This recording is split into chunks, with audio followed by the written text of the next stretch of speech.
नमस्कार flush Odia TV को स्वागत करुछु। आसंतु नजर पकेबा एक ब्रेकिंग न्यूज उपरे।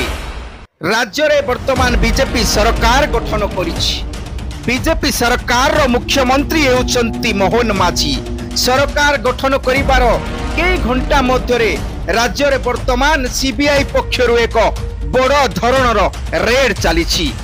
ग्रामीण डाक सेवक परीक्षा रे सर्टिफिकेट जाल नै सूचना थिबारु ए रेड चलीथिबा सूचना अछि।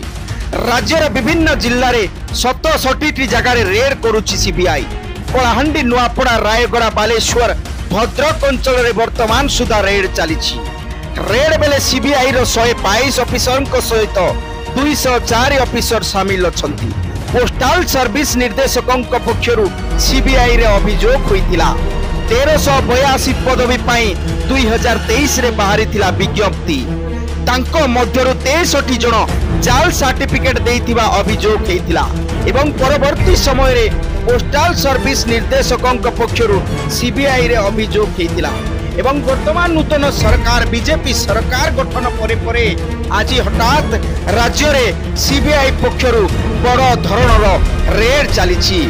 तेबे देखिबाकू बाकी रहिला ए पोस्टल चाकरी जालियाती रे केते जन सर्टिफिकेट नकली सर्टिफिकेट धारी को सीबीआई घांटी पारुछि एवं जेल रो हावा भीतर को पठेई पारुछि।